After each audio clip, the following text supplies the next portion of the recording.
And welcome to Darpan classes. नमस्कार दोस्तों, आप सबका स्वागत है दर्पण क्लासेस में। We will covering general knowledge zero to genius, never give up. Question number 1, प्रश्न 1, ताजमहल यानी कि ताजमहल जो है वो कहाँ लोकेटेड है? ताजमहल कौन सा स्टेट में लोकेटेड है? तो इसका राइट आंसर है उत्तर प्रदेश। सबसे पहले हम लोग समझते हैं जो यूनेस्को है, UNESCO, यूनेस्को, इसको हिंदी में कहते हैं विश्व विरासत। यूनेस्को वर्ल्ड हेरिटेज साइट, जिसमें कि टोटल कितने UNESCO world heritage sites of India हैं? 40।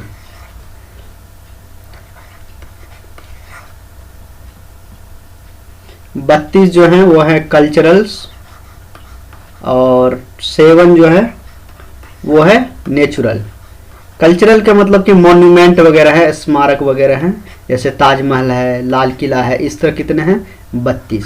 और 7 जो है वो है नेचुरल, इसमें बायोडाइवर्सिटी वगैरह आते हैं, कहीं सुंदरबन का डेल्टा वगैरह आते हैं। और 1 जो है वह मिक्स्ड प्रॉपर्टी है, उसमें मिक्स्ड है दोनों। तो टोटल कितने यूनेस्को वर्ल्ड हेरिटेज साइट है? 40।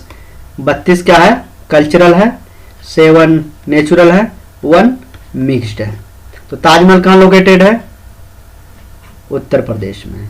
विश्व के 7 अजूबों की बात की जाए तो उसमें से एक अजूबा जो है वो ताजमहल है।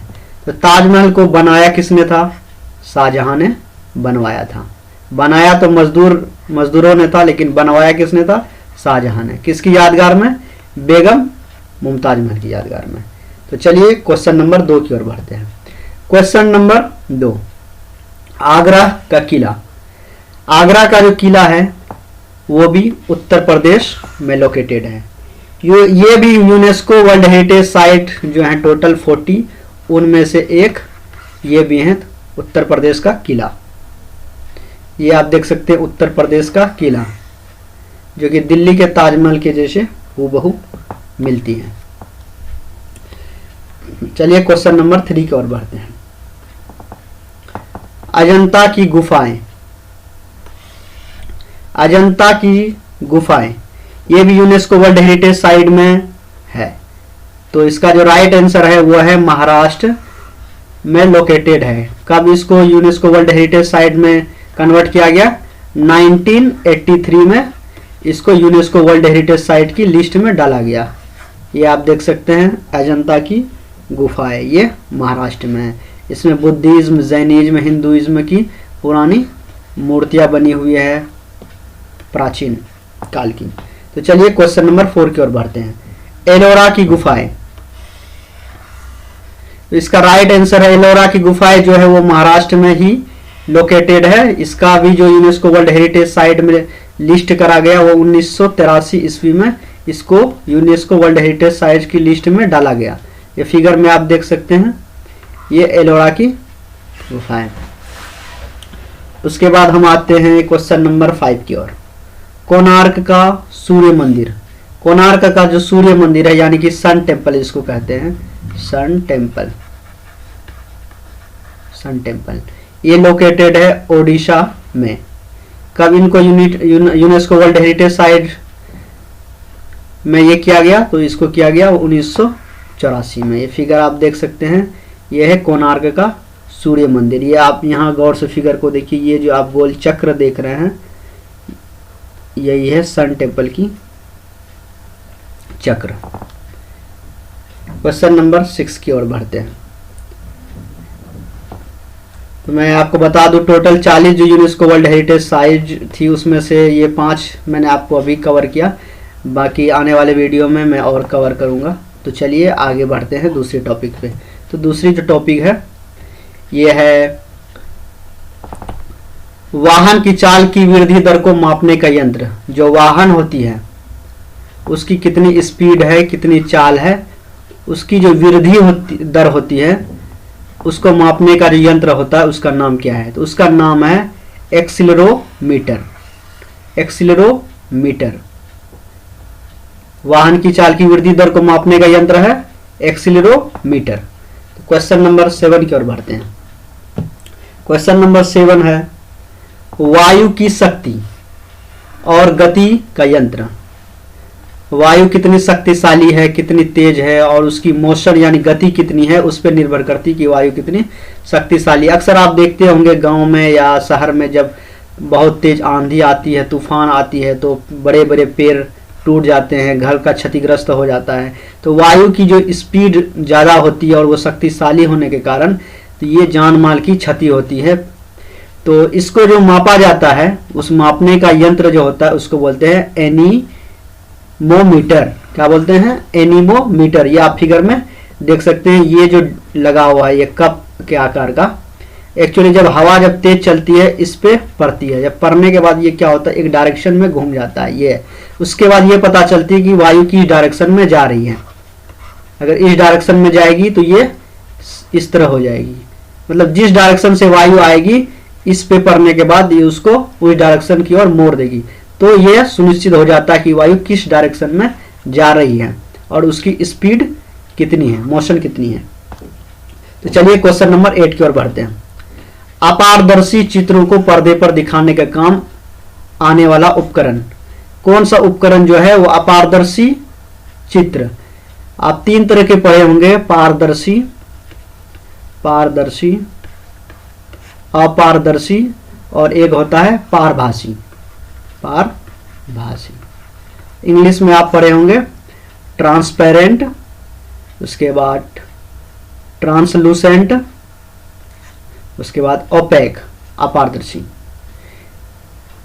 तो चलिए इसका राइट आंसर है एफिकैस्कोप। एफिकैस्कोप फिगर में आप देख सकते हैं, पर्दे पर दिखाने का काम यहाँ से इस तरह से, यहाँ से लाइट पड़ती है पर्दे पर, उसके बाद फिगर दिखता है। आप सिनेमा हॉल अक्सर गए होंगे, तो आप सिनेमा हॉल के, ये सिनेमा हॉल है, जैसे कि यहाँ पे बड़ी सी स्क्रीन लगी हुई है, स्क्रीन। तो आप यहाँ सीट पे अक्सर आप यहाँ से बैठ के सामने की ओर देखते हैं, कुर्सी लगी होती है, इधर से एक लाइट पड़ता है इस पे फोकस, उसके बाद यहाँ पिक्चर दिखाई देता है। उसके बाद आप यहाँ लाइट पे नहीं देखते हैं, आप पर्दे में देखते हैं। तो चलिए क्वेश्चन नंबर 9 की ओर बढ़ते हैं। विद्युत ऊर्जा को संचित करने का यंत्र। जो विद्युत ऊर्जा होता है, इलेक्ट्रिक एनर्जी जो होता है, उसको संचित किया जाता है कौन से यंत्र में। जो इलेक्ट्रिक एनर्जी होती है, जो हमारे घर में चलती है विद्युत ऊर्जा से, बिजली, पंखे वगैरह इलेक्ट्रिक एनर्जी से, तो उसको संचित किया जाता है। एक्यूमुलेशन यानी एक्यूमुलेट किया जाता है। तो संचित करना, एक्यूमुलेट करना, तो इसका राइट आंसर है एक्यूमुलेटर। किससे किया जाता है? एक्यूमुलेटर। चलिए क्वेश्चन नंबर 10 की ओर। सूर्य किरणों की तीव्रता का निर्धारित करने वाला यंत्र। जो सूर्य है, ये जैसे ये सन है, इसकी किरणें पृथ्वी पर पड़ती है, हम लोग यहाँ पृथ्वी पर रहते हैं, इसकी किरणें यहाँ पे पड़ती है। तो इसकी जो तीव्रता होती है, इसकी क्या तीव्रता है, इसका निर्धारण कैसे होता है। तो इसका निर्धारण करने वाला जो यंत्र है, जो मशीन है, उस मशीन का क्या नाम है? उस मशीन का नाम है एक्टिनोमीटर। एक्टिनोमीटर। पिछले वीडियो में मैंने आपको बताया था कि सूर्य की किरणें 8 मिनट 20 सेकेंड में पृथ्वी पर पहुंचती है, या कहीं कहीं 8 मिनट 16 सेकेंड भी आप देखे होंगे पहुंचती है। चलिए ये आप फिगर में देख सकते हैं, इससे पता लगाया जा सकता है। क्वेश्चन नंबर 11 की ओर बढ़ते हैं। भारत में महिला आबादी की कमी के लिए मुख्य जिम्मेदार कारण कौन है? भारत में जो महिला जो है, वुमेन पॉपुलेशन, जो वुमेन की आबादी है, उसकी कमी का जिम्मेदार कौन है? तो इसका मुख्य जिम्मेदार कारण क्या है? सामाजिक कारण। कैसे सामाजिक कारण है, मैं आपको 1-2 पॉइंट में अभी आपको मैं बता रहा हूं। जैसे कि कुछ लोग चाहते हैं कि मुझे मतलब कि लड़का ही चाहिए, फोर्स करते हैं कि मुझे लड़का ही चाहिए, या लड़की हो गई तो उसको मार दिया जाता है। हरियाणा वगैरह में ऐसा काफ़ी होता है कि जन्म के बाद उसे मार दिया जाता है। या माँ की कोख में ही उसे मार दिया जाता है, एबॉर्शन करा दिया जाता है। अगर ऐसे तो ये इलीगल है, आप भ्रूण की जांच नहीं करा सकते हैं वो मेल है या फीमेल, लेकिन ऐसा होता है और जांच करने पे अगर पता चला कि ये लड़की है तो उसे मार दिया जाता है, माँ के कोख में ही एबॉर्शन करा दिया जाता है। तो ये सबसे बड़ा जो कारण है सामाजिक कारण ही है। क्वेश्चन नंबर 12 की ओर बढ़ते हैं। जुलाई 2011 में घोषित जनसंख्या के आंकड़ों के अनुसार शहरी क्षेत्रों की तुलना में ग्रामीण क्षेत्रों में शिशु लिंग अनुपात में कितनी कमी आई है? जो शहरी क्षेत्र हैं उसकी तुलना में जो ग्रामीण क्षेत्र हैं उसमें शिशु के जो लिंग अनुपात हैं, यानी child sex ratio, RATIO, child की जो सेक्स रेशियो है उसमें कितनी कमी आई है? तो इसका राइट आंसर है 4 गुना, मतलब 4 टाइम्स कमी आई है। चलिए क्वेश्चन नंबर 13 की ओर बढ़ते हैं। किस राज्य में महिला साक्षरता दर सबसे अधिक है? किस राज्य में महिला साक्षरता दर सबसे अधिक है? तो इसका राइट आंसर है केरल।